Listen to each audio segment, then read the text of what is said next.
Καλή σας μέρα, είμαι η Τζοκόλια, σύμβουλος ζωής και καριέρας και σήμερα θα μιλήσουμε για ένα θέμα που μαστίζει τις σύγχρονες κοινωνίες και είναι η έλλειψη ουσιαστικά ανάληψης ευθύνης. Και πώς μου ήρθε να φτιάξω ένα βίντεο για το θέμα αυτό? Σήμερα σε όλα τα δυτικά μέσα ενημέρωσης υπάρχει ένα σκάνδαλο που έχει βγει στην επιφάνεια μετά από μια συναυλία των Coldplay στη Βοστόνη.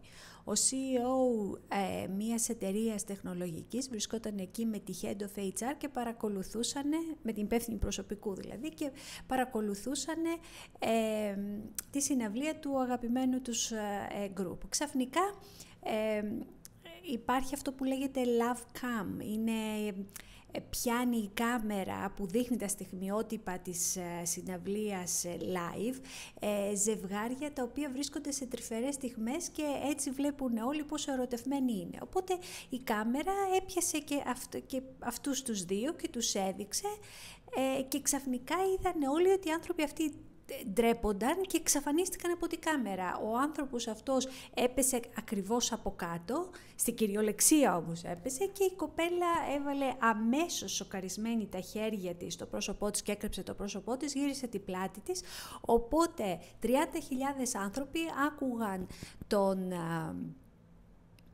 τραγουδιστή του συγκροτήματος, τον Chris, να λέει αυτοί πρέπει να έχουν είτε ένα affair, δηλαδή είτε να έχουν εξωσυζυγική σχέση, είτε να είναι πάρα πολύ ντροπαλοί. Είναι λίγο δυσάρεστη ιστορία, γιατί ο άνθρωπος αυτός ήταν παντρεμένος και είχε 2 παιδιά. Η γυναίκα του ήταν, νομίζω, διευθύντρια σε ένα σχολείο και η κυρία αυτή ήταν παντρεμένη, χωρισμένη με ένα παιδί. Αυτό που μου έκανε εντύπωση και ήθελα να κάνω το βίντεο και να το σχολιάσω, δεν ήταν τόσο το ανήθικο της πλευράς, ότι οι 2 άνθρωποι συνεργάτες σε υψηλές θέσεις, αυτός διεύθυνε μια ολόκληρη εταιρεία, οπότε πρέπει να παρουσιάζεται ως ηγέτης και να εμπνέει το κόσμο που δουλεύει κάτω από αυτόν. Εκείνη είχε προσληφθεί ως υπεύθυνη προσωπικού, σε ένα πολύ σοβαρό ρόλο, η οποία πρέπει να εκφράζει με τη φερεγγιότητά της και με το τρόπο που διοικεί τη κουλτούρα της εταιρείας, να σχεδιάζει τις πολιτικές που να ακουμπούν και να εκφράζουν σε όλα τα πλάτη της εταιρείας τη κουλτούρα, τη βασική της εταιρείας. Και τι κάνανε αυτοί οι άνθρωποι? Είχαν μια εξωσυζυγική σχέση και όχι μόνο αυτό, πήγανε να χαρούν τον έρωτά τους δημόσια σε ένα event μουσικό. Αυτό που ήταν σοκαριστικό πραγματικά ήταν ότι κρύφτηκαν, ότι εκείνη έβαλε τα χέρια της να κρυφτεί και εκείνος έπεσε στην κυριολεξία κάτω. Τι ωραίο παράδειγμα 2 ηγετών σε μια μεγάλη εταιρεία, η οποία από ό,τι είδα έχει πάρα πολύ μεγάλο τζίρο στην Αμερική. Εδώ λοιπόν βλέπουμε το παράδειγμα της πλήρης απουσίας ανάληψης ευθύνης. Λοιπόν, εσύ κυρία μου, που από όλους τους άντρες που υπάρχουν στην Αμερική διάλεξες πρώτον το αφεντικό σου να κάνεις σχέση, πρώτο φάουλ, και δεύτερον έναν παντρεμένον άνθρωπο, γιατί δεν αναλαμβάνεις την ευθύνη των πράξεών σου και κρύβεις το πρόσωπό σου στη κάμερα? Όχι, πρέπει να σταθείς εκεί και να πεις ότι ναι, αυτή είναι η επιλογή μου και εγώ αναλαμβάνω τις ευθύνες για αυτό που έκανα.